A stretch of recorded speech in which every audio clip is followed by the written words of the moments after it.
Disculpe.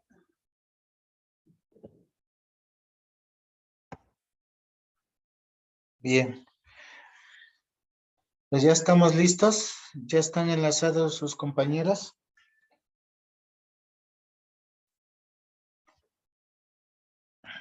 Ya,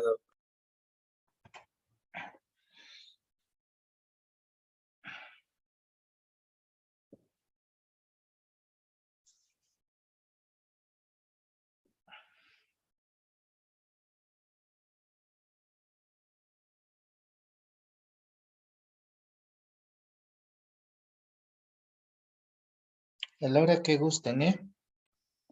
perdóneme, es que no me dejaba activar el micrófono. Ah, ok. Entonces, hoy nosotros vamos a hablar sobre dos temas, el hiperparatiroidismo, así como la hipercalcemia, y también vamos a abordar lo que es los tumores paratiroideos. La que siga, por favor, Gordo. Bueno, para hablar de generalidades, ya los hablaron mis compañeros, nada más voy a como a tomar puntos importantes, que decir que las glándulas paratiroides, perdón, son dos pares de pequeñas estructuras ovaladas que pues las determinan o que son amarillentas y que se van a encontrar en lo que va a ser la superficie de los lóbulos laterales de la glándula tiroides. Se, se van a denominar o se van a agrupar en dos partes, en dos pares, quería, en dos paratiroides superiores y dos inferiores, como podemos ver en la imagen. Sin embargo, pues su posición puede ser bastante variable y puede encontrarse en cualquier lugar entre lo que es la bifurcación de la carótida y pues lo que es ahí el mediastino inferior. Entonces, pero por su anatomía o todos los libros determinan que siempre en los lóbulos laterales, en la parte superior, siempre van a haber dos glándulas paratiroides, así como en su porción inferior. Las cuatro glándulas paratiroides van a estar irrigadas por las ramas de las arterias tiroideas inferiores, que pues esta arteria tiroidea inferior pues va a ser rama del tronco tirocervical, que es procedente de lo que es la arteria subclavia, como ahí podemos ver, y pues esta rama obviamente va a originar ramas que van a irrigar el polo inferior de lo que es la tiroides, y pues también va a ayudar a que estas ramas vayan a irrigar la paratiroides. La que sigue, por favor. Bueno, su embriología de las glándulas paratiroideas, estas se van a desarrollar a partir de las células endodérmicas que van a ser derivadas de la tercera y cuarta bolsa faríngea. Las glándulas paratiroideas inferiores van a derivar de lo que es la tercera bolsa faríngea junto con el timo, mientras que pues las glándulas superiores van a derivar de lo que es la cuarta bolsa faríngea. Aquí al principio las glándulas inferiores van a descender junto con el timo al mismo tiempo, pero pues después se van a separar y estas se van a ubicar debajo de la que va a ser las glándulas superiores, o sea, en la parte inferior de los lóbulos laterales de la tiroides. Y pues obviamente cualquier error en la separación de estas, pues va a producir una ubicación atípica de lo que son las glándulas paratiroides inferiores. Y pues esto tiene mucho que ver ya sea en el tratamiento, porque pues el tratamiento ya sea de un hiperparatiroidismo va a ser quirúrgico y pues muchas veces abren las buscan en el borde inferior de los lóbulos laterales de la tiroides, pero resulta que pues están casi en el cartílago cricoides, ¿no? Y es más que nada por este error de separación. La que sigue, por favor. Aquí las células epiteliales de la paratiroides la van a constituir lo que son las células principales y las células oxifílicas. Las células principales pues son las que más van a abundar y estas van a ser las más importantes porque van a regular lo que es la síntesis, el almacenamiento y la secreción pues de la paratormona, ¿no? Mientras que las células oxífilas, perdón, estas son acidófilas y se dice que tienen pues abundantes mitocondrias de gran tamaño, pero pues no se sabe su función adecuada o precisa, pero pues se cree que es la que provee nutrientes a las células principales o soporte para que ayude a sintetizar la paratormona. La que sigue, por favor. Eh, bueno, aquí vamos a hablar ya sobre el hipoparatiroidismo, que pues Perdón, el... doctor, antes de que continúes, Ajá. entonces, ¿cómo definimos al padecimiento? Una definición antes de que entremos de lleno a la epidemiología y etiología. Esa es a lo que voy. Es Ah, que ok. creo que se movieron un poco mis diapos, Ah, ok. pero decía que el hiperparatiroidismo primario va a ser un trastorno pues generalizado, por así decirlo, de lo que es el metabolismo del calcio, de los fosfatos y del hueso. Más que nada por esto, por un aumento de de la secreción de la hormona de la paratormona. Obviamente, al aumentar las concentraciones de esta hormona, pues suele aparecer hipercalcemia e hipofosfatemia. Incluso esto puede ocasionar manifestaciones muy variadas que pues principalmente vamos a ver en el sistema óseo o en otros sistemas, ya sea en el sistema renal o inclusive hay complicaciones neuropsiquiátricas por un aumento de las concentraciones de calcio. Sin embargo, Vilán, puedes ver, creo que se saltó una diapo. A ver, ¿qué opinan los otros compañeros? ¿Tienen alguna definición de la hiperparatiroidismo?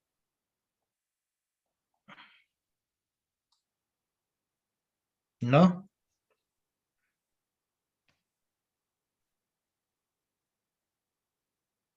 Acuérdense que todos tenemos la obligación de revisar el tema. Podemos definir al hiperparatiroidismo como aquella entidad nosológica o aquella enfermedad la cual se caracteriza por un exceso en las concentraciones de la paratormona, los cuales van a condicionar, como dice su compañero, ¿verdad? Una descalcificación, movilización de calcio de los huesos e incrementando los niveles de calcio sérico, ¿verdad? Y puede ser de causa primaria y de causa secundaria, como supongo que sus compañeros lo van a ver más adelante. ¿De acuerdo? A ver, continuamos.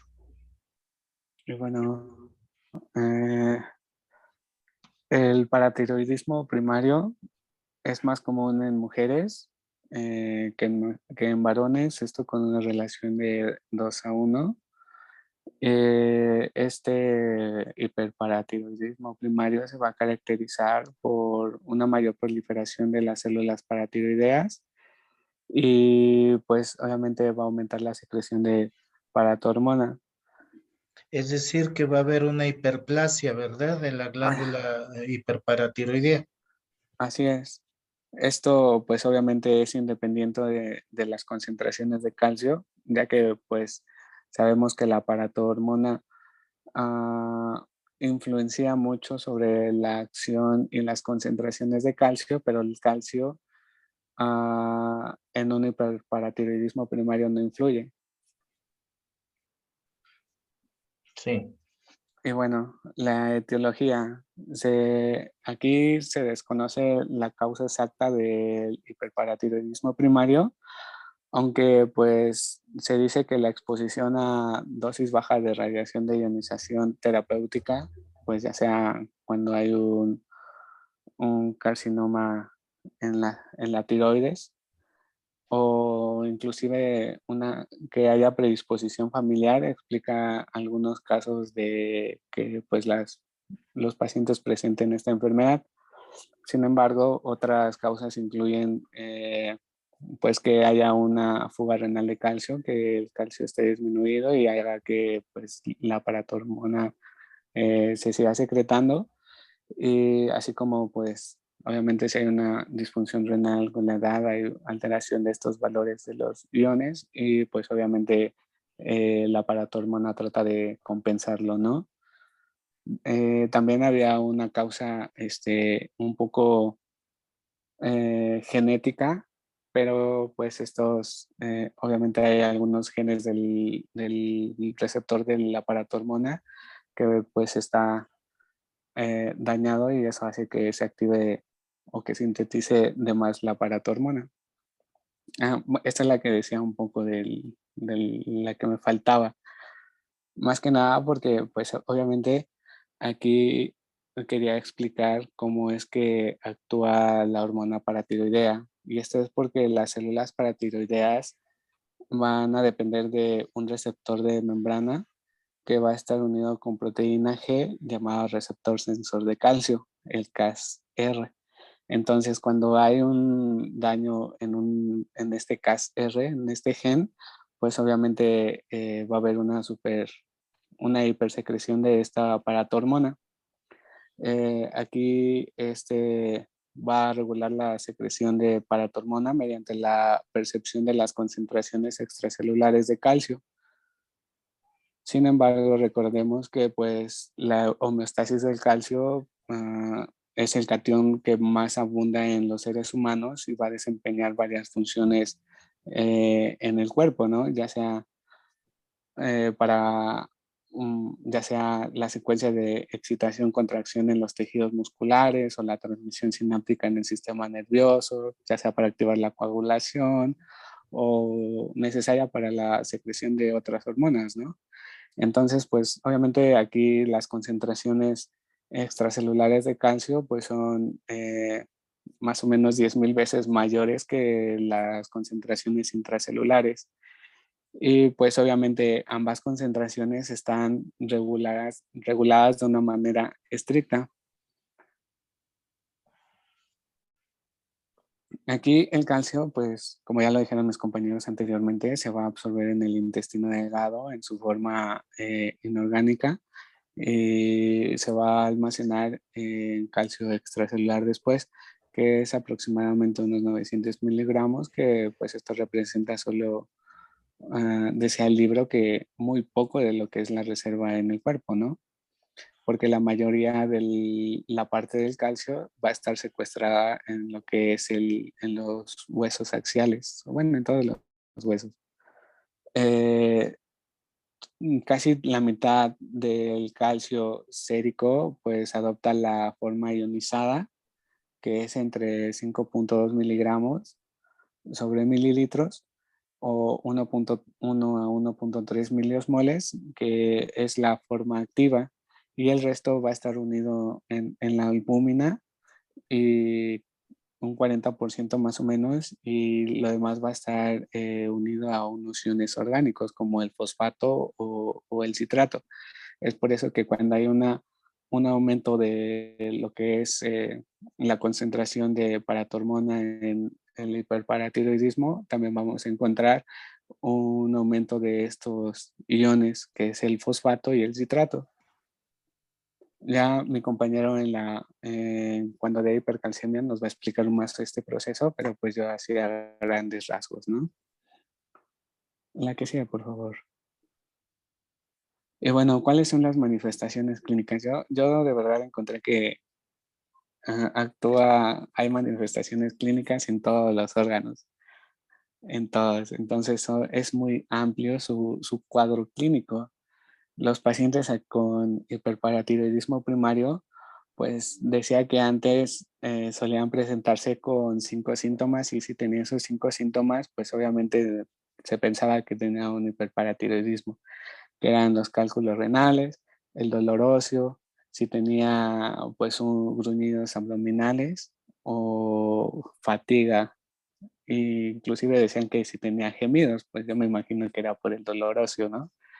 Aunque pues con el tiempo se vio que estos, estos síntomas no eran tan específicos y aparte la enfermedad provocaba otras manifestaciones, ¿no? La mayoría de los sujetos se presentaban con demasiada debilidad, fatiga, polidipsia, poliuria, inclusive tenían nicturia, dolor óseo y dolor articular. Entonces, pues los fueron como catalogando de acuerdo a los, a los sistemas, ¿no? A los órganos o sistemas que afectaba. Entonces, si causaba o ya había un daño renal por este hiperparatiroidismo, pues casi todos los pacientes se encontraban cálculos renales, hasta un 80% de los casos podía encontrarse cálculos renales y por lo regular estos cálculos se formaban por fosfato u oxalato de calcio, aparte de tener poliuria y pues tenía un defecto de la concentración de orina y pues obviamente los cólicos nefríticos por asociado a la litiasis renal, ¿no?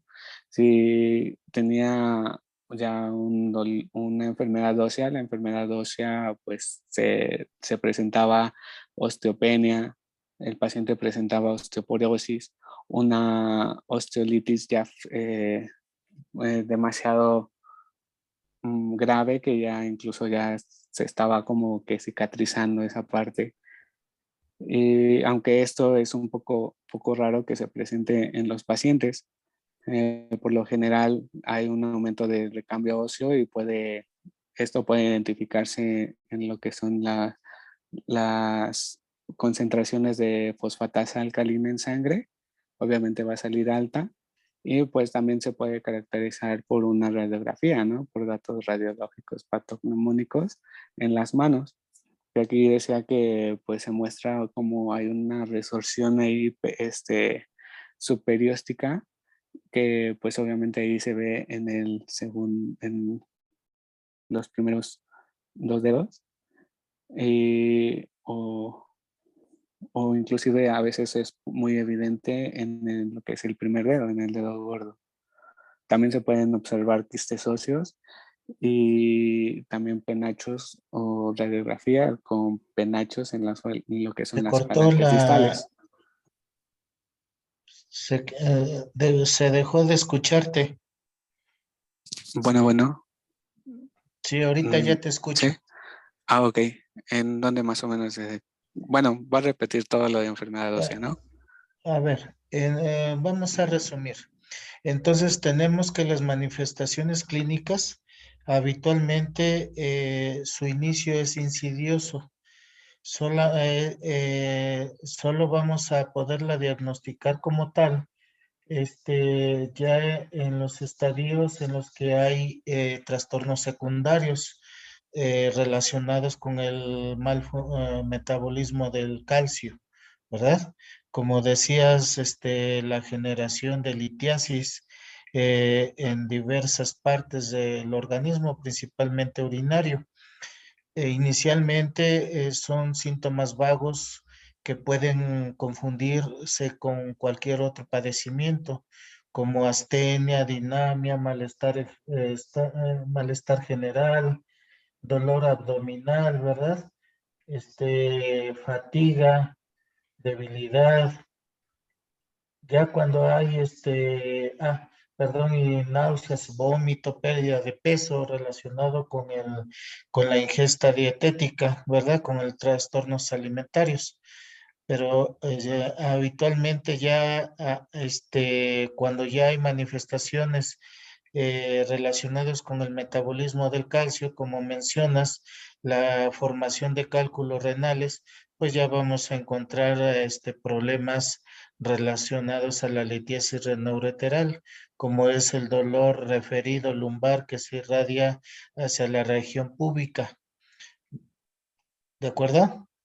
Y así como esos, pues hay otras manifestaciones que supongo que su compañero ahorita les va a mencionar nuevamente. ¿Sí? Adelante, por favor. Ok, y bueno, también tiene algunas complicaciones neuropsiquiátricas y esto por una hipercalcemia grave y esto puede ocasionar varias manifestaciones neuropsiquiátricas, ya sea como la psicosis, ah, que el paciente se encuentre con obnubilación o inclusive con coma, o pues puede presentarse con confusión y depresión, ¿no? Y esto no se sabe por qué, pero pues obviamente se sabe que el calcio es necesario para regular la salida de los neurotransmisores, entonces pues tienen una teoría que pues por ahí vaya la onda, ¿no? La que sigue, por favor. Entonces tenemos como para diagnóstico, aparte de todos los hallazgos o todas las manifestaciones clínicas que puede tener el paciente, no se puede diagnosticar hiperparatiroidismo si no tiene, pues obviamente, no se tiene un estudio bioquímico. Y aquí las pruebas séricas que nosotros vamos a tomar en cuenta va a ser el calcio, la paratormona y pues obviamente podemos ver el fosfato, que pues obviamente es como a consecuencia de la acción de la paratormona. Y lo demás del ácido úrico, la fosfatasa alcalina, pues obviamente va a estar aumentada por la resolución ósea. Y el estado ácido básico, pues obviamente lo podemos tener en cuenta y esto por ah, porque va a haber demasiado ion calcio, entonces va a provocar una acidosis metabólica, ¿no? Entonces, aquí si nosotros hacemos estas pruebas séricas, vamos a encontrar que el calcio va a estar aumentado, eh, la paratormona va a estar demasiado alta o alta, de acuerdo a sus concentraciones. El fosfato aquí va a estar disminuido y es algo que pues tiene que ver con su acción en la paratormona, ¿no? Porque pues va a inhibir lo que es la resorción del fosfato y del bicarbonato en el túbulo contorneado proximal, ¿no? Así que aquí vamos a encontrar que el paciente va a presentar una acidosis metabólica y esto es por un aumento del cloro y del ion calcio. Y pues obviamente, si nosotros tomamos la vitamina D3, la hidroxivitamina D, perdón, esta nosotros la podemos encontrar normal o aumentada y esto de igual manera es por la acción de la paratormona, que pues obviamente intensifica la hidroxilación de la 25 hidroxivitamina D, que pues obviamente puede ayudar a lo que es la absorción intestinal de calcio. Y pues obviamente se puede hacer una prueba urinaria de calcio en orina de 24 horas, que esto es para ver si no hay una litiasis eh, renal. Y bueno, para el tratamiento de esta paratormona, bueno, paratormona, perdón, para este hiperparatiroidismo primario, pues es la ablación quirúrgica del tejido paratiroideo anormal, perdón, que está hiperplásico. Aquí el tratamiento definitivo es la paratiroidectomía estándar, que pues aquí obviamente se va a hacer incisiones a nivel del cuello, que pues obviamente van a disecar o a extraer estas glándulas y obviamente si aquí el cirujano ve o encuentra nada más una glándula crecida, pues debe de hacerse biopsia de las otras glándulas para pues demostrar que su normalidad histológica, así ellos pueden decir que pues esa hormona, esa glándula está aparentemente normal y funcional y la pueden dejar. Sin embargo, si encuentran una hiperplasia del tejido, pues obviamente deben de extirparlas todas. Y pues obviamente estas son las indicaciones que debe tener el paciente para que el paciente sea candidato a una paraidectomía estándar. Debe de tener un calcio sérico mayor a 1 miligramo sobre 100 mililitros, que pues este es el límite normal superior, ya para decir que si está a menos de ese, pues podemos decir que todavía no es candidato porque todavía el paciente no se llega a complicar. Si aquí la edad del paciente tiene menos de 50 años, si obviamente es viable. Si es mayor a 50 años, pues es complicado para la cirugía. Si ya hay pues un descenso o ya hay desmineralización ósea, aquí ellos lo hacen pues sacando una densidad ósea en lo que es en las caderas, en la parte distal del radio. Obviamente esto se hace con un estudio y pues obviamente si no, el médico no quiere tener una vigilancia médica a largo plazo, si quiere ya tratar al paciente ya o quitarle todas las manifestaciones de una vez. La que sigue, por favor. Bueno, me escuchan, ¿verdad? Vamos a hablar de la hipercalcemia. La siguiente, por favor, ¿está bien? Primero tenemos que hablar de la distribución del calcio. En sí, yo encontré que del 98 al 99% se encuentra en los huesos. No encontré tal cual un número exacto que dijera 98 o 99.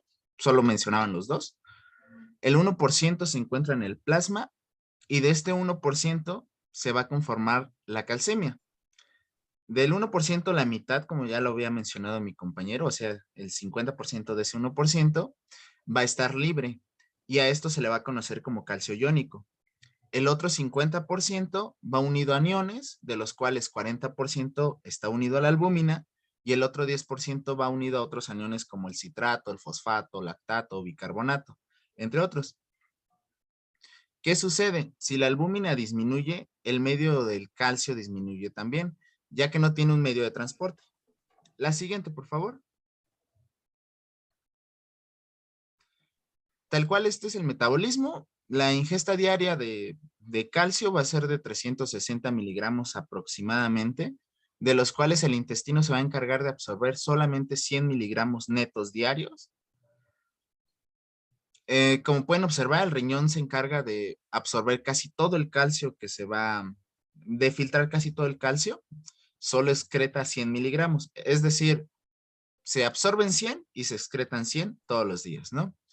Si se llegara a requerir más calcio el cuerpo lo obtiene del 99% que se está en los huesos. Ocurre la resorción ósea. La siguiente, por favor. Es decir, que solo hasta el 98% del calcio corporal está en los huesos, ¿verdad? Y solamente el 1% es intercambiable o es utilizado para la movilización del calcio para cumplir con sus funciones corporales, dependiendo del sitio donde vaya a interactuar, sea la fibra muscular del músculo liso, músculo esquelético o del músculo cardíaco. ¿De acuerdo? Sí, doc. Bueno, la regulación del calcio, el calcio que llega a la sangre llega desde, como lo vimos en la pasada, desde el intestino o ya sea desde los huesos. Y las hormonas que participan en su regulación van a ser la PTH, la 25-hidroxilo D3, la 1,25-hidroxilo 2D3, la calcitonina y el factor de crecimiento de fibroblastos 23. La PTH o paratormona se produce en la paratiroides, se encarga de aumentar el calcio en sangre mediante la activación en el hueso de la resorción ósea, aumenta la absorción de calcio a nivel intestinal, aumenta la reabsorción tubular, es decir, en el riñón, y participa en la conversión de la vitamina D, que es muy importante. La 25-hidroxilo D3 es la vitamina D que pasa por el hígado, donde se convierte de esta forma. Acordémonos que se necesita de luz para convertir la vitamina D. Esta se va a ir al hígado y ahí se convierte en esta forma 25-hidroxilo. Una vez que esta forma pasó por el hígado, el siguiente paso es ir por el riñón, donde se va a convertir en la forma 1.25-hidroxilo 2D3. ¿Y para qué? Pues por esta forma es más potente.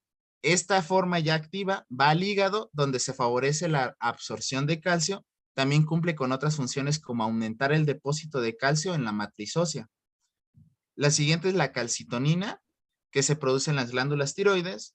Esta se encarga de depositar el calcio en el hueso, o sea, es decir, fijarlo, e inhibe la resorción ósea, haciendo que se disminuya en el plasma.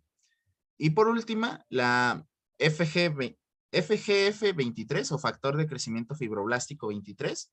Esta se encarga de disminuir la síntesis de PTH y vitamina D, haciendo disminuir de forma indirecta la calcemia. La siguiente, por favor. Tal cual los valores de calcio se pueden medir dos tipos de calcio, que van a ser el calcio total y el calcio iónico. El calcio total se mide de la siguiente forma. Es calcio libre más el que esté unido a albúmina y a distintos aniones, y los valores van a ser de 8.5 a 10.5 miligramos sobre decilitro. Este tiene muchas fallas debido a que, si hacemos un poquito de memoria, se va a ver afectado por los niveles de albúmina. Es decir, si hay una albúmina baja, esta nos va a dar un nivel de calcio bajo, pero falsamente. El siguiente es el calcio iónico, que es más exacto a comparación del anterior. En este se mide el calcio que se encuentra libre, el que es fisiológicamente relevante. Los valores van a ser de 4.8 a 5.6 miligramos sobre decilitro. ¿Cuál es la desventaja con respecto al pasado? Es el costo. Este va a tener un costo un poco más elevado que el pasado. Algunos utilizan el calcio total para ver los niveles, y si hay una sospecha de hipocalcemia o hipercalcemia, pues ya se van al calcio iónico. También podemos medir el calcio urinario, que nos va a dar de 50 a 150 miligramos sobre día. Otra forma de medirlo también es el calcio corregido, como ya nos lo había mencionado el doctor a clases pasadas. Esto es cuando los niveles de albúmina se encuentran bajos, es decir, menores a 3.4 gramos sobre decilitro. Tenemos una falsa disminución del calcio total. Entonces, esta fórmula nos sirve para saber realmente el valor del verdadero calcio que se obtiene, y la fórmula va a ser calcio corregido es igual a calcio medido en miligramos sobre decilitro más 4 menos albúmina, que va a estar en gramos sobre decilitro, y este se multiplica por 0.8. La siguiente, por favor. Tal cual, la hipercalcemia, entonces, ya teniendo los valores, se va a definir como un calcio sérico mayor a 10.5 miligramos sobre decilitro. Esta hipercalcemia puede ocurrir por tres mecanismos. El primero es un aumento de la resorción ósea, que puede ocurrir en el hiperparatiroidismo, ya sea primario, secundario o terciario, en tumores malignos y en hipertiroidismo. El siguiente mecanismo es el aumento de la absorción intestinal, es decir, que se absorbe más calcio del que se puede excretar. Recordemos que se excretan 100 y se absorben 100. Esto va a ocurrir por una hipervitaminosis D. Acordémonos que funciona en el mecanismo de regulación del calcio. Por una insuficiencia renal crónica. Si el riñón no puede excretar el calcio que se absorbe, tendríamos un balance positivo, es decir, solo estamos metiendo, no estamos sacando. Otras causas también pueden ser como los fármacos, específicamente el litio, las tiazidas, la teofilina. También mutaciones en el receptor de calcio nos pueden causar una hipercalcemia. La siguiente, por favor. Las causas las podemos dividir de dos tipos: PTH dependientes y PTH independientes. Dentro de las PTH dependientes podemos tener el hiperparatiroidismo primario, que es la principal causa de esto van a ser los adenomas en un 60-80%, y en esta va a ocurrir una hipersecreción. La hipercalcemia hipocalciuria familiar es otra causa, que esta va a ser inducida por, una también causa inducida por litio, nos puede causar PTH dependientes. Las PTH independientes van más del lado de la hipercalcemia maligna, Otras pueden ser intoxicación de vitamina D, enfermedades granulomatosas. La siguiente, por favor. El cuadro clínico, como ya lo había mencionado el profesor, y como lo mencionó mi compañero, los síntomas van a derivar más que nada de las diferencias de los potenciales de membrana. Los síntomas son muy variables, o sea, en donde actúa el calcio vamos a tener síntomas, ¿no? Ya sea en riñón, al sistema digestivo, sistema óseo y musculoesquelético, en el cerebro, en el corazón, y podemos llegar a lo que son las crisis hipercalcémicas. Primero, en el riñón vamos a tener polidipsia, poliuria, hipercalciuria, nefrocalciuria, litiasis renal, insuficiencia renal, esta insuficiencia secundaria a una nefrocalcinosis. ¿Y por qué tenemos polidipsia y poliuria? Pues es debido a una hipercalcemia que inhibe la acción de la ADH, generando un cuadro parecido a lo, si hacemos memoria, a la diabetes insípida. El paciente va a tomar mucha agua y siempre va a estar deshidratado. A nivel digestivo, vamos a tener náuseas, vómito, estreñimiento, constipación, podemos llegar a una úlcera o una pancreatitis aguda. Si se dan cuenta, estos síntomas son muy inespecíficos. No nos están dando específicamente que dudemos de una hipercalcemia a nivel digestivo.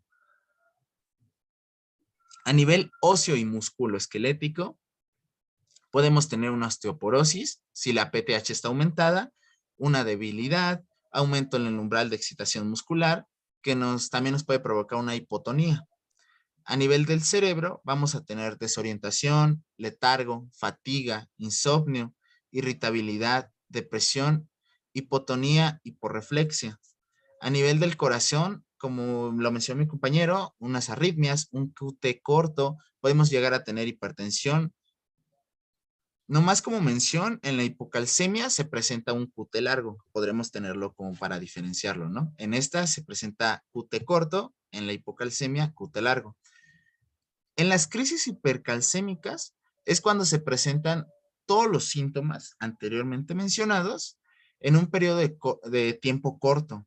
En sí vamos a tener, ¿cómo distinguir una crisis hipercalcémica? Vamos a tener una deshidratación con una insuficiencia renal, más obnubulación que puede llegar al coma, más una posible arritmia ventricular. Esto requiere de nuestra atención inmediatamente porque si no, nuestro paciente se nos muere.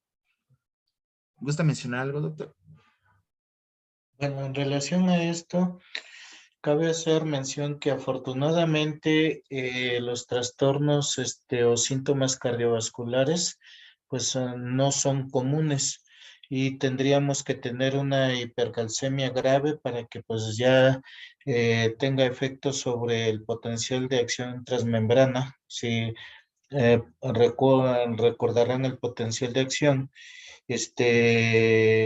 la presencia inicial pues solamente es hipertensión arterial como tal. Ya va, cuando hay arritmias o QT corto, trastornos de bloqueo auriculoventriculares, pues habitualmente ya es porque hay una hipercalcemia grave, ¿de acuerdo? Y obviamente pues eso es una urgencia para el tratamiento del paciente, ya que si no se atiende en forma adecuada, pues hay riesgo de muerte, tiene alta mortalidad, ¿sí? Bueno, la siguiente, por Adelante. favor. Para el diagnóstico en sí, vamos a requerir de 4 principales cosas: una buena anamnesis, una buena examinación del paciente, exámenes de laboratorio para medir los niveles de calcio y descartarle el uso de fármacos que nos podrían provocar este tipo de cosas. Los niveles de PTH nos van a ayudar a saber si el origen de nuestro problema, recordemos que sus valores son de 12 a 65 picogramos sobre mililitro. Si la PTH está aumentada, nos quiere decir que puede ocurrir un hiperparatiroidismo o, en su caso, que el receptor no funciona. Y para poder diferenciar esto, debemos medir el calcio urinario. Recordemos que le di los valores. Si este está disminuido, el problema está en el receptor y se le va a conocer como hipercalcemia hipocalciúrica familiar. Y si se encuentra elevado el calcio urinario, se trata de un probable hiperparatiroidismo. Esto es cuando tenemos los niveles de PTH elevados. Si la PTH está disminuida, se trata de una inhibición por alguno de los agentes de la vitamina D y se puede diferenciar entre tres tipos: el 25-hidroxilo, el 1.25-hidroxilo y el 25-hidroxilo. No, se puede diferenciar entre 25-hidroxilo y 1.25-hidroxilo. Cuando estos están normales, se trata de una anoplasia. Cuando el 25-hidroxilo está aumentada, se trata de una intoxicación por vitamina D. Y si el 1.25-hidroxilo está aumentada, se trata de una enfermedad ya sea granulomatosa o un síndrome linfoprol. La siguiente, por favor. También cabe mencionar que los niveles y valores del calcio, ¿no? También tenerlos en cuenta. El tratamiento en sí lo mencionan algunas guías, bueno, en su mayoría. Lo importante es hidratar al paciente con solución salina. Esto es imprescindible y esto también lo tenemos que hacer siempre porque para disminuir la deshidratación y para dar volumen al riñón. ¿Y esto con qué fin? Pues para que tenga la posibilidad de eliminar el calcio que se encuentra en exceso. También podemos usar medicamentos como la furosemida de 20 a 40 miligramos cada 4 a 6 horas. Esto sí es muy elevado. En caso de que el calcio esté elevado en exceso por valores arriba de 14 y con el fin de eliminar el calcio por vía renal. Los antirresortivos también pueden ser como el ácido celodrónico, que viene de 4 a 8 miligramos, la pamidronato, que es de 60 a 90 miligramos, o la calcitonina. Al disminuir la resorción ósea, se fija en los huesos y no entra sangre. Los inhibidores de la PTH también, como el Cinacalcet. De esto no encontré una dosis tal cual, porque era muy difícil obtenerlo aquí. Bueno, era lo que encontré, a menos de que el profesor diga lo contrario. También se puede usar corticoides que van a disminuir la absorción intestinal, disminuyen la absorción intestinal del calcio y mantenemos la calcemia al no ingresar más. También el bifosfonato, que más que nada su mecanismo de acción consiste en impedir la resorción ósea al unirse a la superficie ósea, impidiendo la actividad de los osteoclastos y además con un cierto efecto deleterio para los osteoclastos. Y la siguiente, por favor. Eso sería todo de nuestra parte, doctor. No sé si tenga algún comentario. No, por ahí les hice llegar algunas, ponencias y creo que en la clase pasada, no sé si ya les mandé alguna información acerca del hiperparatiroidismo, del metabolismo del calcio. Entonces, para que de favor lo revisemos y podamos reafirmar los conocimientos en relación a esto. Recuerden que sobre todo la importancia del tratamiento oportuno de la hipercalcemia, del hiperparatiroidismo, pues es el diagnóstico oportuno para la cirugía. Y bueno, pues obviamente raras veces vamos a encontrar una hipercalcemia grave. Cuando es así, habitualmente pues ya tuvimos la oportunidad de tratar a nuestro paciente por síntomas secundarios relacionados a trastornos del metabolismo del calcio, como ya lo mencionaste, sobre todo principalmente litiasis renoureteral, estreñimiento, constipación intestinal, sobre todo en relación con la disminución de la peristalsis, ¿sí? Y algunos otros síntomas vagos. Habitualmente ya tenemos la oportunidad de diagnosticar oportunamente para evitar complicaciones graves, ¿sí? Les hago llegar ya a través del chat del grupo algunos videos relacionados con el hiperparatiroidismo y el metabolismo del calcio. De favor, revísenlo para que reafirmemos esto. ¿Cuál es el tema próximo que vamos a ver? Tumores paratiroideos, pero si quieres lo damos de una vez. Ah, perfecto, sí, no tengo inconvenientes si tienen un tiempecito para que aprovechemos el tiempo. Sí, gracias. Bueno, nosotros vamos a hablar sobre los carcinoma de paratiroides. Y pues el carcinoma de paratiroides va a ser una enfermedad maligna originada de las células del parénquima paratiroidea, principalmente de las células principales. Y pues obviamente es una enfermedad muy poco frecuente. Es muy poco que se presente, sin embargo, pues es importante conocerla. El 90% de los pacientes van a producir o van a presentar un exceso de paratormona. Entonces aquí el paciente va a cursar con un hiperparatiroidismo. La que sigue, por favor. Aquí el carcinoma de paratiroides, como ya dije, es una neoplasia extremadamente rara. En general o frecuentemente no tiene como que un predominio en sexo. Sin embargo, pues si es en afectaciones benignas de la paratiroides, pues obviamente afecta más a mujeres, entonces pues obviamente se dice que puede afectar más o es más propensa a la mujer de presentar un carcinoma de paratiroides, ¿no? La edad promedio es alrededor de la quinta década de la vida, de los 56 años, aunque pues la edad del diagnóstico se puede encontrar entre los 15 y 81 años o 89 años de edad, ¿no? O sea, no hay como que un dato específico que diga a partir de los 50 es más propenso, ¿no?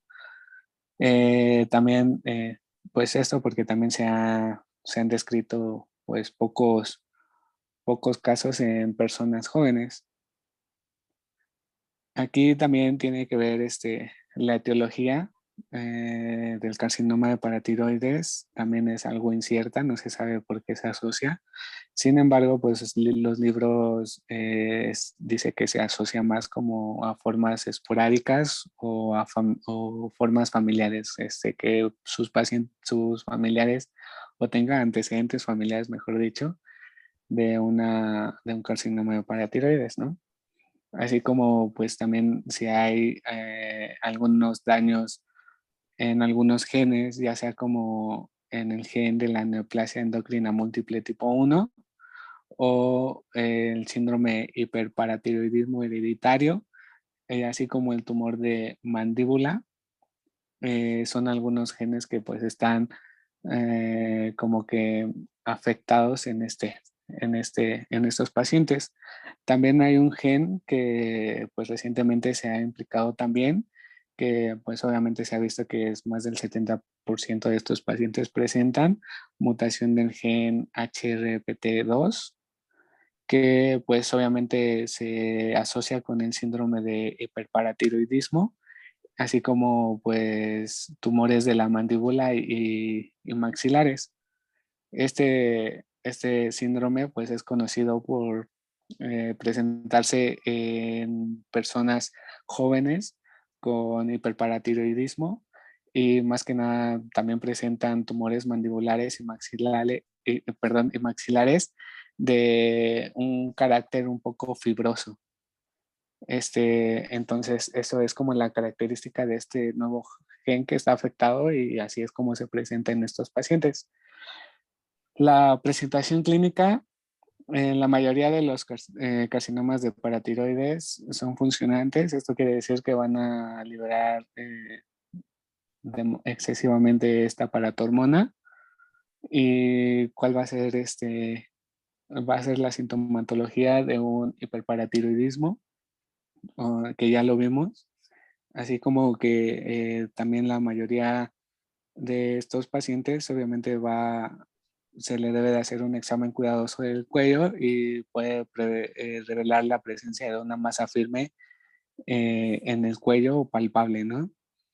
También pues obviamente como hay una resorción ósea por un aumento pues sí, de que la paratormona trata de excretar calcio al torrente sanguíneo, pues puede haber una osteoporosis del paciente, una osteoitis fibrosa quística, como ya dije, que pues es rara, pero pues se puede encontrar, y pues obviamente hay un debilitamiento de este hueso y puede provocar fracturas.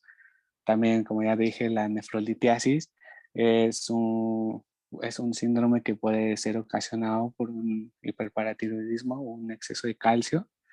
Y también pues los síntomas neuropsiquiátricos, ¿no? Que ya comenté que pues el paciente puede tener fatiga, debilidad, ansiedad, depresión, y esto porque pues se ha dicho que se asocia a la liberación de los neurotransmisores.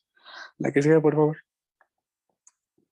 Y bueno, aquí está un poco de todos los síntomas, de todo el cuadro clínico que puede tener el paciente, ¿no? Con un hiperparatiroidismo.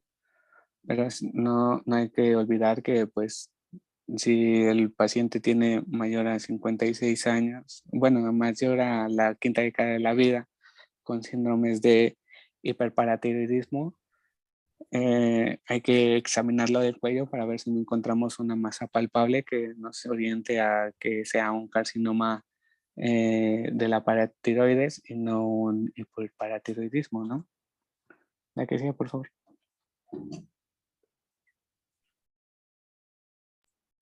Ahora, ya de acuerdo con el cuadro clínico, los antecedentes y la epidemiología, vamos a ver la forma del diagnóstico. Principalmente Eh, como lo... Permíteme un segundo, doctor. Sí, doctor. Bien, la causa más frecuente de los tumores paratiroideos, ¿cuál es? ¿O cuál es el tumor paratiroideo más frecuente? Ahorita lo van a abordar. Ese es el carcinoma paratiroideo, que esa es menos frecuente, sin embargo, es como la estirpe que está como con 2 o 3% de prevalencia. Bueno, es variable, pero bueno, el tumor paratiroideo más frecuente, pues estamos hablando de los adenomas, que son tumores benignos, ¿de acuerdo? En el caso de los tumores malignos como el carcinoma paratiroideo, de acuerdo a la literatura que ustedes revisen, la incidencia oscila de 0,5 al 5% de todos los pacientes con problemas de hiperparatiroidismo, ¿sí? Y menos del 10% de estos pacientes pues van a tener manifestaciones clínicas que sugieran hiperparatiroidismo, ¿de acuerdo? Asimismo, hasta un 50% podemos encontrar tumores no palpables en estos pacientes. ¿Sí tenían esa información? Eh, Creo que no, esa parte no, doctor. ¿No? Bueno, entonces, si les quedó claro, se los repito.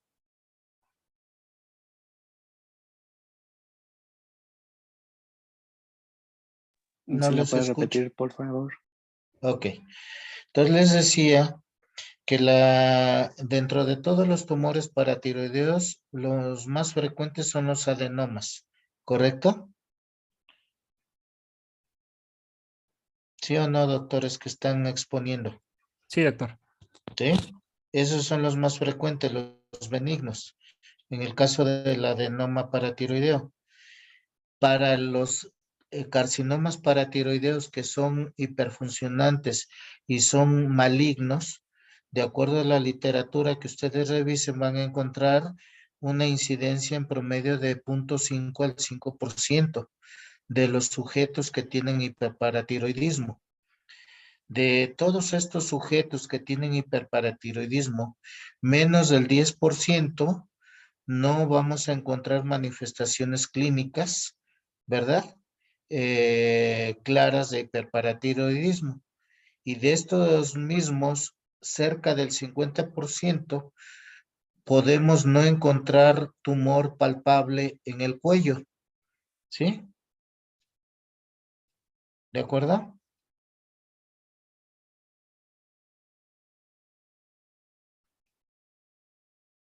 No les escucho, Ok, se doctor, quedaron ok. Sí, pasmados. doctor. ¿Sí? Bueno, ok. Entonces, continuemos, por favor. De todos modos, les voy a hacer llegar a artículos sobre los tumores paratiroideos para que complementemos a esta clase. ¿Sí? Ok, doctor, gracias. Adelante, ándale. Ok, y bueno, como lo comentaba el doctor, vamos a hablar acerca del carcinoma paratiroideo, que es la variante maligna. Y como lo comentaba mi compañero Cristian, hay una cuestión alrededor de la paratormona y al metabolismo del calcio, donde lo vamos a ver más elevado. Con respecto al diagnóstico, vamos a ver que primeramente una historia clínica junto con una exploración física adecuada podría ser como el inicio para el diagnóstico. Ya lo mencionaba el doctor, no en gran cantidad son palpables estos tipos de tumores, por lo que se hace apoyo de otro tipo de técnicas. Por ejemplo, a nivel laboratorio vamos a ver que los niveles séricos de la hormona paratiroidea pueden estar elevados como de 10 a 15 veces más de lo normal, lo que veíamos anteriormente.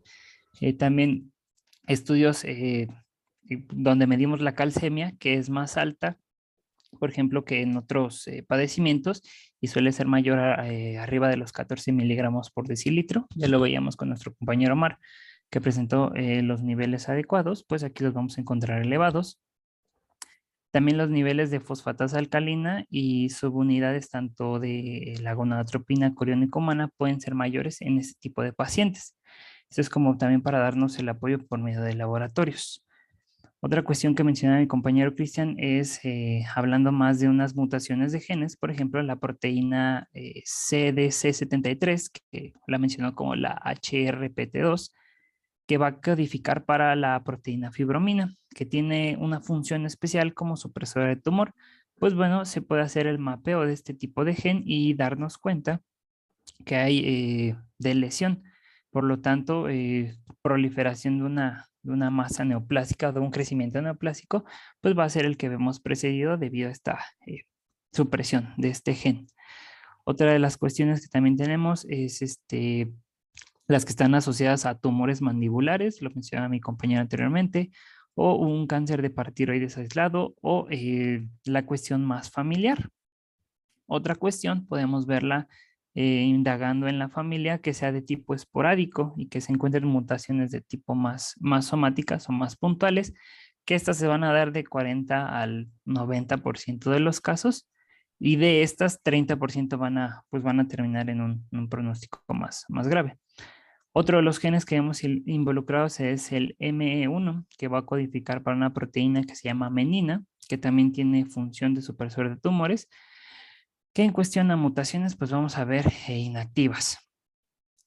Este es por parte de los estudios más genéticos. En cuestión de estudios de imagen, vamos a ver cuestiones como una ecografía que nos puede ayudar en cuestión a localización y, digamos, a mapeo, vamos a tomarlo así. Además de que nos puede ayudar en cuestión a el tipo de consistencia, si son sólidos, si son hipoecogénicos, ecogénicos, en cuestión a ver su parénquima tiroideo y qué tan vascularizados están. Otra de las técnicas para su diagnóstico que podemos ver es aplicada a la medicina nuclear. Esto es más en cuestión a marcadores, bueno, a sustancias químicas que nos ayuden a marcar, por ejemplo, el tecnesio 99, que nos ayuda a imágenes como con mayor trazado, vamos a decirlo así. Tiene una ventaja más sobre el ultrasonido, nos permite visualizar tanto el mediastino, partes anexas del cuello, estudiar de una forma más adecuada la glándula paratiroidea, o sea, glándulas de tipo ectópicas. Sin embargo, nos puede también dar uno que otro falso positivo en cuestión a una patología nodular, una inflamación a nivel de la tiroides. Para esto, pues, anteriormente establecemos otro tipo de técnicas o diagnósticos para llegar a una cuestión más certera. Otra de las cuestiones que tenemos es la tomografía, que esta se solicita principalmente en pacientes que pudieran tener sospecha ante tal vez una masa que no se pueda analizar por una exploración física o otra cuestión de laboratorio. que nos permite evaluar zonas más profundas del cuello, más las cuestiones mediastínicas, incluso ver si esta ya invadió algún tejido vecino como el esófago o la tráquea, o incluso pues para tener como una referencia mejor al momento de que ésta se lleva a un tratamiento de tipo quirúrgico. Otra de las cuestiones como diagnóstico que se tienen es la resonancia magnética. También sería como para la contribución a una evaluación de tipo preoperatoria. Sin embargo, no sé, pues no muchas literaturas lo mencionan, sino que principalmente es como una tipo TAC para analizar más bien la localización y la extensión del tumor, acompañado pues de estudios de laboratorio e incluso estudios genéticos. Ahora, por parte de estudios histopatológicos, vemos que una vez que se pueda biopsiar este tipo de tejido, a nivel macroscópico vamos a encontrar una masa tal vez pobremente circunscrita, sin forma, de tipo grande o de tipo encapsulada, con un diámetro promedio que puede ir desde los 3.5 centímetros hasta más, y un peso que es un peso promedio de 20 gramos. Igual, puede variar el peso, no es como un estándar. De consistencia firme, un parénquima con una coloración pardo rosado y de una apariencia lobular o multilobular, lo que se asemeja a una adenoma paratiroide, como lo mencionaba el doctor. Ahora, en cuestión microscópica, ya en tejidos histopatológicos, vamos a ver que hay cambios en el patrón, un patrón sólido nodular, que puede haber presencia de bandas de tipo anchas y fibrosas, como se está viendo en la imagen. También aumento de la celularidad junto con sus núcleos, o incluso una atipia en las células, que puede pues darnos indicativo hacia un carcinoma de paratiroides. Aquí lo veíamos ya cuando llega a tener invasión de estructuras adyacentes, por ejemplo, con la tomografía, que nos permite localizar y profundizar más su extensión, o ya cuando a nivel microscópico o incluso a nivel de imagen o de estudio vemos que hay necrosis, pues nos está hablando de mal pronóstico o hasta incluso de metástasis. En referencia a su clasificación, de acuerdo a la TNM es como se clasifica, donde T evaluamos la cuestión del tumor en sí se puede evaluar, o si no hay evidencia de un tumor primario y acompañado de su localización, si está directamente en la glándula y su extensión está limitada, por ejemplo en T1, si esta ya tiene una invasión, por ejemplo, a un nervio laríngeo recurrente, al esófago, la tráquea, por ejemplo T3, o si ya estamos hablando de una invasión directa a vasos principales, por ejemplo, la arteria carótida, vasos mediastínicos o una fascia prevertebral, que estaremos hablando del estadio T4. Con respecto al compromiso ganglionar, en donde vemos si hay presencia de adenopatías metastásicas o, por ejemplo, en el grado N1B, donde hay adenopatías ya de grado cervicales, tanto unilaterales, bilaterales o contralaterales, que pues nos estarían hablando de un compromiso ganglionar, o el estadio M para metástasis, donde no se determina la presencia de una metástasis, o el grado M1, donde ya hay presencia de metástasis a distancia.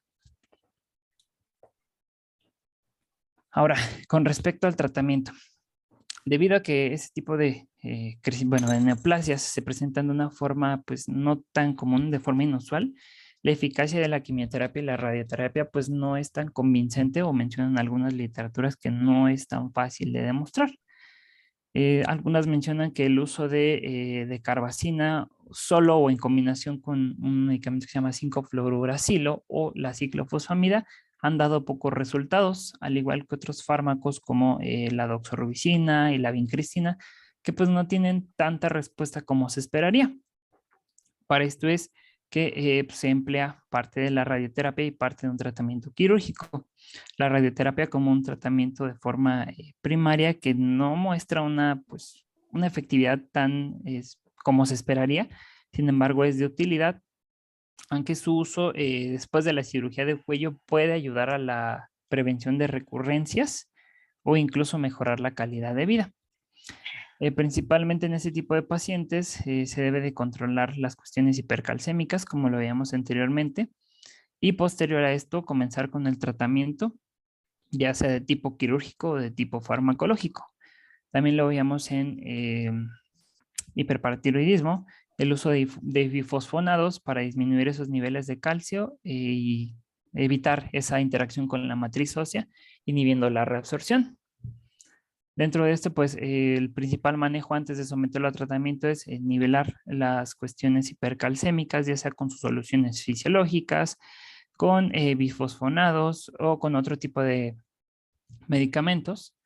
Y otra de las cuestiones es el manejo quirúrgico, una vez que este cuadro se disminuya o se disminuya, vamos a tomarlo así, es el uso de manejo quirúrgico por medio de pues una resección quirúrgica, ya sea completa o parcial, principalmente completa, que se logra a través de una resección oncológica de bloc de tumor primario.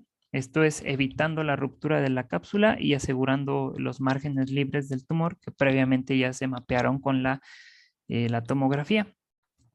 Además de que esta cirugía acompañada con la cuestión más radiológica nos ayuda a tener una disminución de la recurrencia en 50%, y esto siempre y cuando a los pacientes se les va a generar un seguimiento de 3 a 4 años. Aquí lo vemos, en cuestión a un cáncer de paratiroides que esté más localizado, va a ir acompañado de cirugía con radioterapia. A un cáncer ya de tipo más metastásico, lo vamos a someter a cirugía más radioterapia y se va a ver seguimiento con radioterapia y quimioterapia, esto durante 3 a 4 años. Y pues ya, cuando es una cuestión más de tipo recurrente, se van a emplear las técnicas anteriores más un seguimiento más prolongado y continuo. Y en cuestión a esto, vamos a ver que se tiene una recurrencia como en promedio de 2 a 5 años del 40 al 60%. Por eso es que se opta por estos pacientes continuar haciéndoles su seguimiento para pues a cualquier mínimo crecimiento nuevamente someterlo a terapia o incluso a cirugía. Bien, doctor. Estas decisiones clínicas para el tratamiento de los tumores paratiroideos específicamente son principalmente para los carcinomas, para los que pueden causar metástasis, ¿sí? Como decíamos, afortunadamente son del 0.5 al 5% de los casos que tienen hipercalcemia o hiperparatiroidismo, ¿sí? Afortunadamente, ya que como te decía yo hace un rato, les decía a todos, perdón, que las causas más frecuentes son el adenoma paratiroideo. Específicamente son entre el 80 y 85% de los pacientes que tienen hipercalcemia con hiperparatiroidismo. ¿De acuerdo? Y para estos últimos, para los adenomas paratiroideos, pues habitualmente, aparte del tratamiento de la hipercalcemia, pues es la resección quirúrgica. Ya no se requiere lo de la radioterapia y todo lo que estás mencionando, o la ciclofosfamida, o tratamientos antitumorales para cáncer de paratiroideo. ¿De acuerdo? Sí, doctor. ¿Sí? Ujú. ¿Estamos en lo correcto o no? Sí, ¿Sí? sí. Principalmente entonces para los carcinomas, ¿sí? Ujú. Para los tumores metastásicos o tumores malignos. ¿De acuerdo? Ándale, pues continuamos, por favor. Y bueno, por último, esto es como un resumen de lo que acabamos de hacer en cuestión al diagrama, junto a una sospecha de un carcinoma de paratiroides. Ya vemos como la cuestión de la calcemia que esté elevada o la paratormona esté más alta, de 10 a 15 veces mayor a lo que debería de estar, y a lo cual se toman diferentes cuestiones, por ejemplo, el uso de diagnóstico por medio de imagen, el uso de medicina nuclear, el uso de resonancia o una tomografía para su mejor diagnóstico, evaluar las cuestiones de más de tipo endocrinológico, otro tipo de diagnóstico como diferencial que nos haga pensar que no es un tumor de tipo paratiroideo. Y ya en dado caso de que esto no se establezca o nos dicte que es un carcinoma paratiroideo, pues la cuestión de tratamiento ya sea quirúrgico o farmacológico y su debido seguimiento.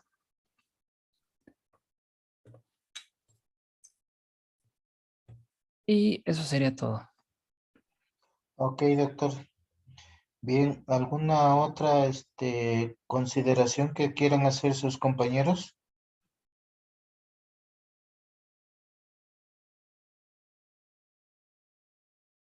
Bien, Creo que no, doctor. ¿no? Bien, entonces en resumen, el tratamiento de los tumores de los adenomas paratiroideos, hablando del adenoma, que es un tumor maligno, perdón, benigno, se me cruzó las ideas, es un tumor benigno, se resuelve habitualmente hasta en un 95% de los casos con la resección quirúrgica. Con eso es más que suficiente, ¿de acuerdo? Solo para los casos de los carcinomas paratiroideos es todo el protocolo que ya mencionaban sus compañeros ahorita. Para fines de examen y consideración de reactivos, o sea, para el ENARM o para el examen profesional, tomen en cuenta entonces que los adenomas paratiroideos son entre el 80 al 85% de los casos que tienen hiperparatiroidismo, ¿verdad? Y solamente del 0,5 al 5% puede variar a unos pequeños porcentajes, décimas de porcentaje, corresponden a los carcinomas paratiroideos, el cáncer maligno que puede causar metástasis. ¿De acuerdo?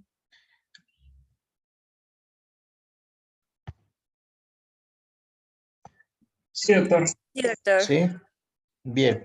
Entonces, pues muchas gracias. Con esto terminamos entonces la segunda parte, ¿verdad? ¿Sí? Sí, doctor, era el último tema. Doctor, Ok. ya terminamos. Bien, como ya vamos contra el tiempo, voy a idear cómo evaluarles en el transcurso de estos días, ¿sí? Y tengan preparado, por favor,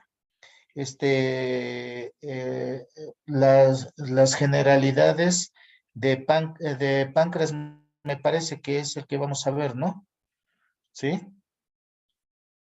Ya vamos a entrar a lo que corresponde diabetes, mellitus y todo lo relacionado a las complicaciones agudas y crónicas con respecto a los trastornos del metabolismo de la insulina, glucagón y temas relacionados a esta.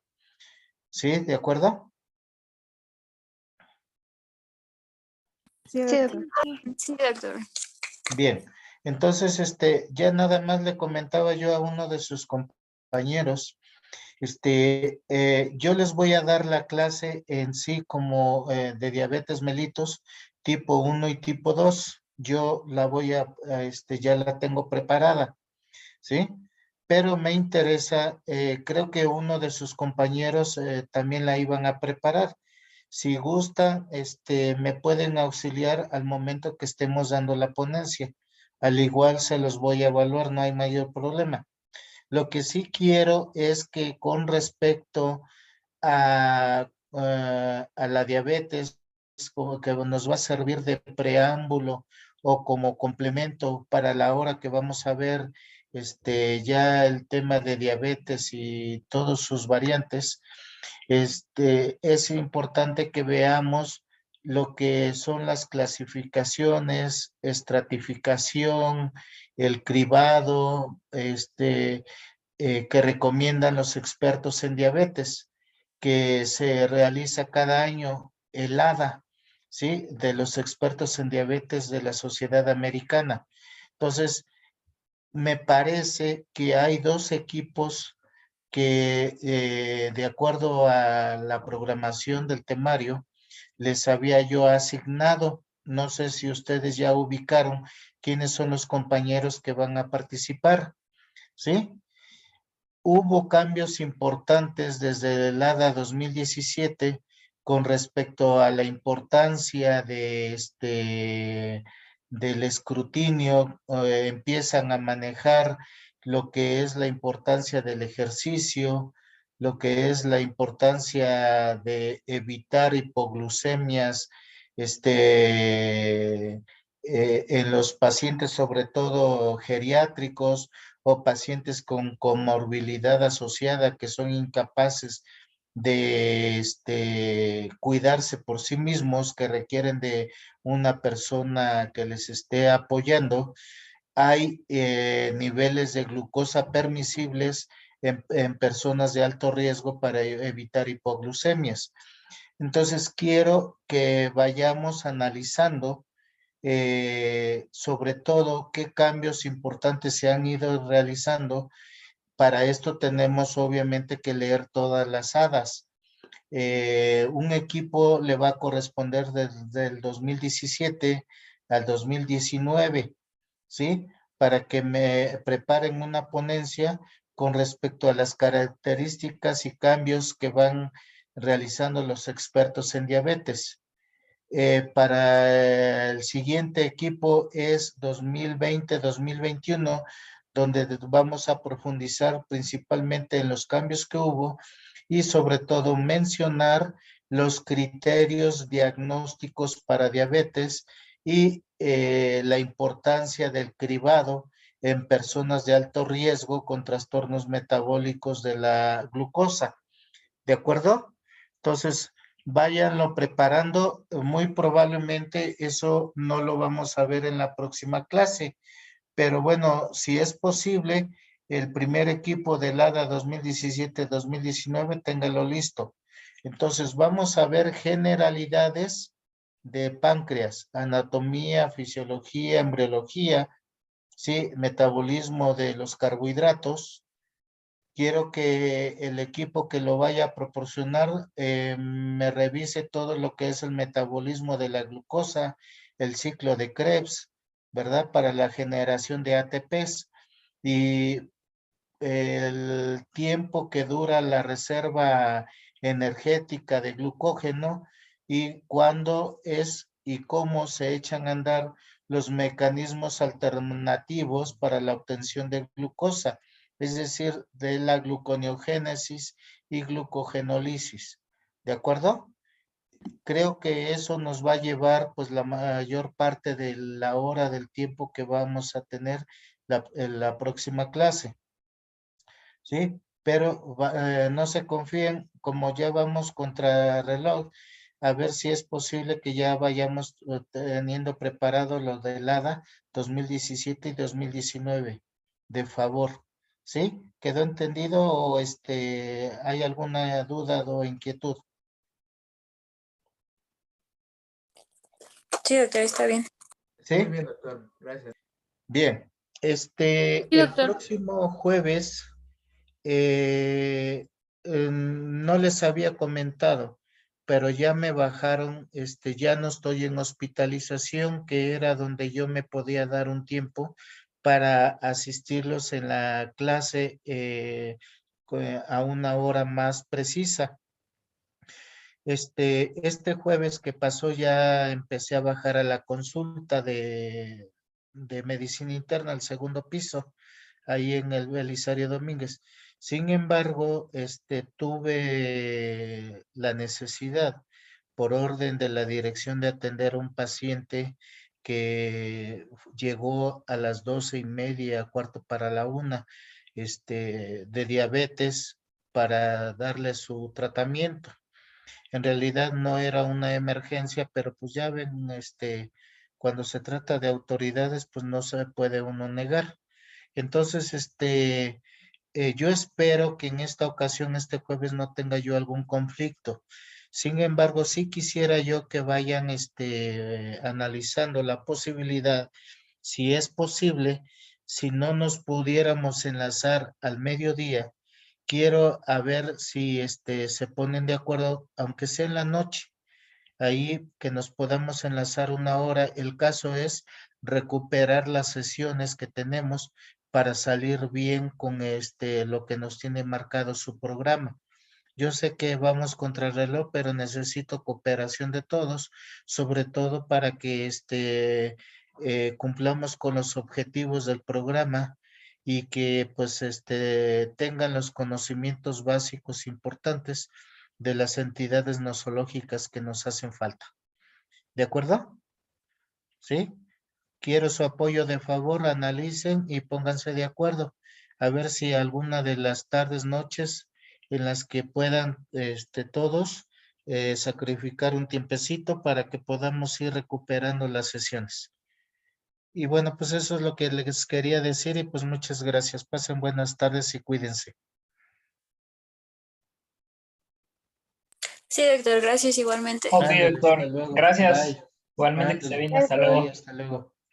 Hasta luego, Doc. Hasta luego. Hasta luego, bye.